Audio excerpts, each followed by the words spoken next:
Friends, we'll discuss the 23rd quality, that is being friendly or Maitra. Vaishnava is friendly towards all living beings. Friendliness means maintaining goodwill, openness, warmth, cooperation, and sincere concern for others without selfish manipulation.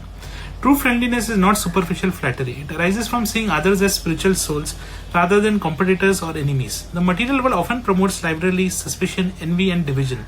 But Vaishnava culture teaches that human relationships should be guided by kindness, respect, and mutual upliftment.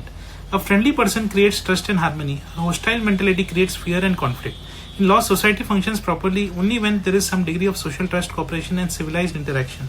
Friendliness softens the harshness of material existence. Srila Prabhupada, by his displayed remarkable friendlinesses in interactions with people from every background and nationality. Whether speaking with scholars, journalists, hippies, businessmen, children, or political leaders, he approached sincere people with warmth, guidance, and spiritual concern.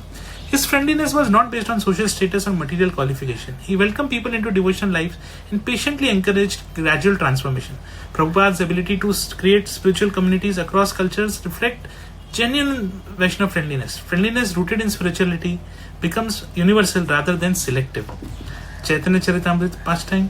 A beautiful example from Chaitanya Charitamrita is affectionate relationship among Chaitanya Mahaprabhu and his associates. Mahaprabhu treated devotees with deep warmth, affection, and spiritual friendship.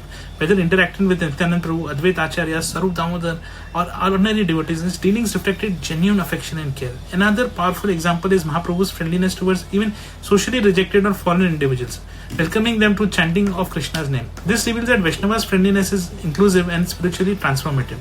True friendship helps others more move towards truth and devotion and take shelter of Bhagavan. Srimad Bhagavad illustration. In Srimad Bhagavatam, the most beautiful example of friendship comes by Krishna's friendship with Sudama Brahman. Beautifully reflects what divine friendship is. Although Sudama was materially poor, Krishna welcomed him with immense affection, personally honoring him with love and humility, personally washing his feet. Although he was Dwarkadish, the king of Dwarka, Bhagavatam repeatedly teaches that spiritual friendship is based on sincerity, affection, and material upliftment rather than material advantage. Similarly, Narada Muni traveled everywhere as a friend and well-wisher of all living beings. Legal parallel. A legal reflection of friendliness appears in mediation, restorative justice, and cooperative constitutional governance. Modern legal systems increasingly recognize the value of reconciliation, dialogue, and dispute resolution mechanisms that preserve relationship instead of intensifying hostility unnecessarily. Professional civility among lawyers and judges also strengthen the justice system.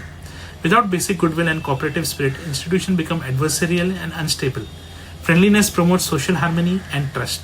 Law and spirituality connection. A friendly lawyer guides clients sincerely rather than exploiting fear. A friendly judge maintains dignity while remaining human. A friendly spiritualist uplifts others through kindness and encouragement. Friendliness does not weaken professionalism, it humanizes it. Law externally creates peaceful social order through rights and procedure. Spiritually, internally cultivates goodwill and harmony through devotion. Together, they strengthen civilization. Friends, the conclusion, the 23rd Vaishnava quality, friendliness reflects warmth, goodwill, and spiritual maturity. Chaitanya Mahaprabhu created relationships centered on affection, devotion, and spiritual upliftment. Krishna demonstrates pure friendship towards Sudama beyond material consideration. Prabhupada welcomed people globally with spiritual friendship and guidance. He built a house in which the whole world can live in. That is where law and spirituality unite. Cooperation over hostility, goodwill over envy, and relationship rooted in dignity and higher purpose. Prabhupada always said, you can please me by showing how you cooperate among each other. Thank you so much for the patient hearing. Thank you.